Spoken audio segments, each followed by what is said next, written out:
So erotology, just for benefit of people listening, erotology means the study of sexual desire and the art of lovemaking. And it's derived from two words, ero and otology. Now, ero is derived from the Greek words for eros, or like passionate love, and then ology meaning to study something, like we've got psychology and all the other ologies.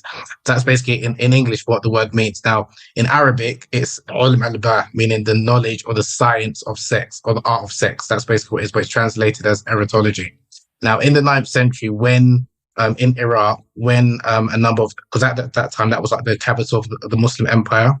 At that time, there were a number of like the scholars who came across ancient Greeks, the ancient Persians, ancient Indians, their works on erotology. So erotology didn't start with the Arabs or like the Muslims.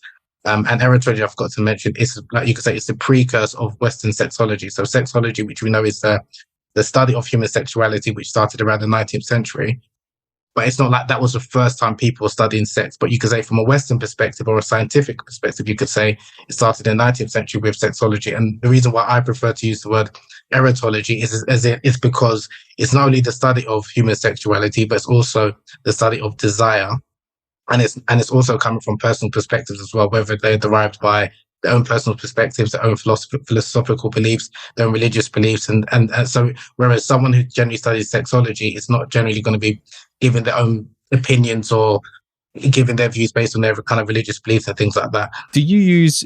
I think you use in your book the distinction that Michel Foucault makes of ars erotica and scientia sexualis. Is that? Yes. Yeah.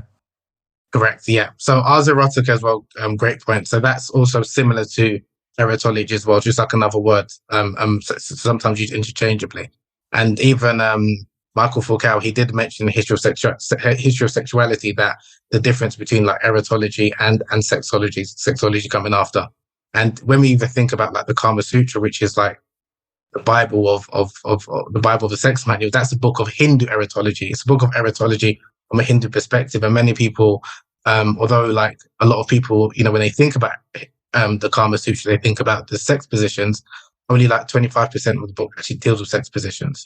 It's a book that's more about relationships, about intimacy, what one's looking for in a partner, and it's actually a religious textbook, which again, people, I think when it was translated in the 19th century by Richard Burton, at the time in the UK as well as in America, where sex was extremely taboo because of the Victorians, that's the only thing they kind of focused on. Even to now, that's the only thing people kind of pick up on, and they lose sight of the other aspects that's just as important in terms of understanding or fully appreciating Kama Sutra. I'm assuming that's the same with other, sacred traditions like Tantra and Taoism as well, where people just want to know how I can perform better in bed, so to speak, without understanding or appreciating the other aspects of that sacred or spiritual tradition.